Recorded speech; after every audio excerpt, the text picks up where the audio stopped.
Hi, it's Angela from North Carolina, and I am making homemade deviled eggs. I've gone ahead and put 16 halves on one of my old-timey egg plates.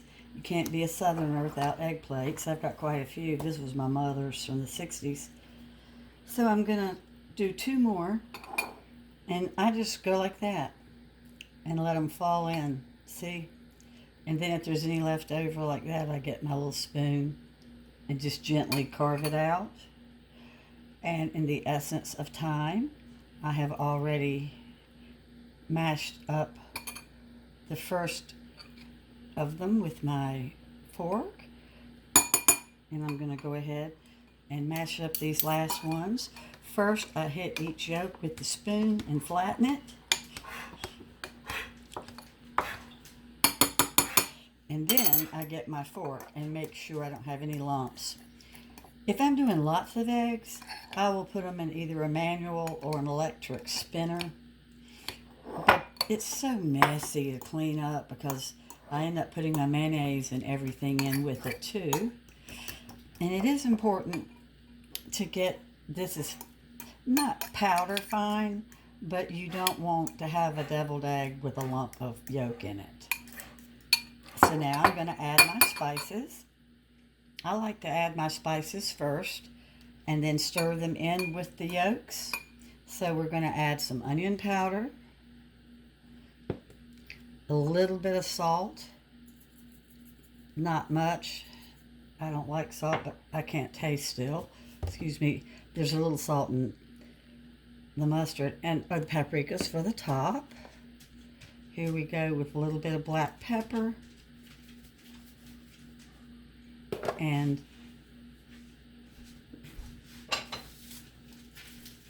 I don't use real sugar. I use sweet and low.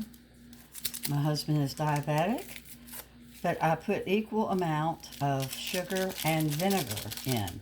So that was almost a tablespoon, not quite, of sweet and low. So now I've got my onion powder, salt and pepper, and I'm going to use the last of my dry mustard. Oh, I'm going to be so sad. This lasted 5 years from an Indian store up in Charlotte. But I put dry mustard in lots of things. But you have to put dry mustard in deviled eggs. It's a must. So there we go. And now I'm just going to quickly stir up my salt, pepper, onion powder, which I have done. I'm going to add a little teeny bit of vinegar, as you can see, not a lot.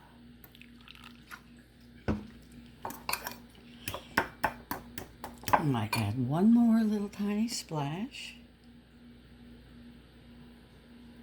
Gosh, when we were young, we used to go to parties and I would do 10 dozen eggs. Everybody would be waiting for me to get there, and I usually would be the last one. It took a long time to make 10 dozen eggs.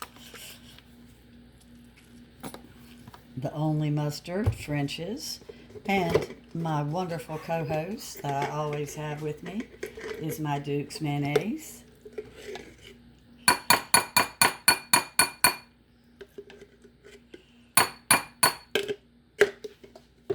I don't measure. That was probably a little over a quarter of a cup of mayonnaise, not quite a half cup.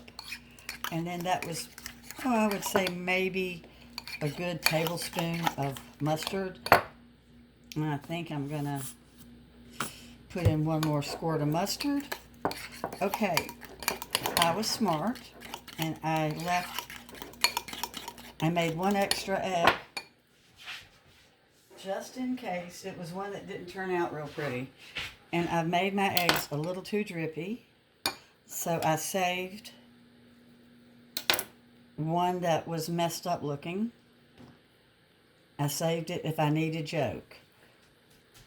So it is always a good idea to have that extra one, particularly if you don't measure, like me. Smash.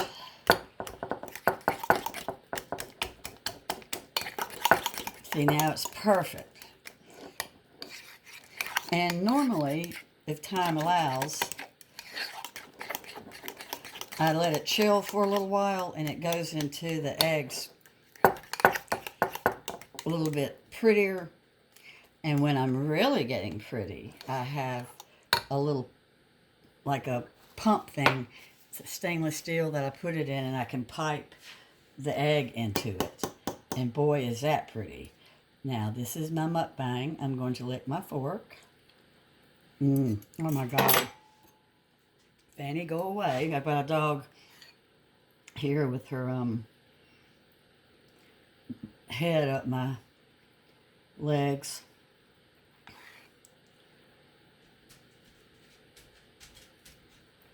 So it doesn't take long. So I had my boiled eggs laid out in my egg pan. I mashed up the yolk. After I first popped the yolk with the spoon, I was unable to do that on the last one. And around my house, it really doesn't matter what they look like. This is just something like an order for my husband tonight, and then he can take some with him if he goes to work tomorrow. But if you have a stainless steel, I think it's from Chef something, that pipes things out, and you're having a party, do let it chill first because it pipes better. Since I'm just using a spoon, I don't care if it pipes. And then also, if you find that you've used too much, you can go back and steal from some of your other eggs.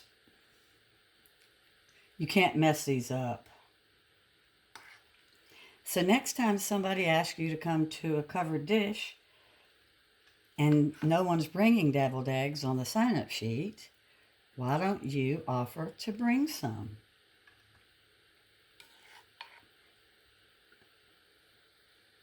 If you don't have a egg pan, you just get a Tupperware or something that you can fit them all in where they don't dance around while you're traveling, when you're taking them somewhere. And I don't really like eggs, but I love deviled eggs. It's funny how people, I don't like butter, but I like to cook with it. I just don't like to eat it. I don't like coffee, but I love to smell it. So I'm just about to finish up.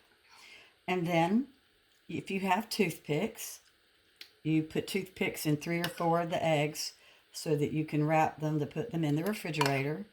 Because, of course, you don't want your saran wrap, foil, or your press and seal to touch the yolk. So there we go. And I have a little bit left over. So I'm going to go around and see which ones look a little naked. This dish takes me back. Gosh, I remember the Sundays that we had deviled eggs out of this pan when I was growing up. Okay. Now for the finishing touch. You sprinkle a little paprika, or as one of my children used to say when they were young, paprika. Oops. And again, this is just for my husband and I, so it doesn't matter what it looks like. Now, my mama used to have this little matching avocado green pottery dish, and she would have pickles and olives in it, or maybe she would just do the olives and then she would put little pickles all around here for like an hors d'oeuvre when she had company. People always want to eat deviled eggs at cookouts, and we used to have a lot of cookouts when I was a kid. Well, thanks for watching, and I hope you try them, and I hope you enjoy them with your family. Bye-bye.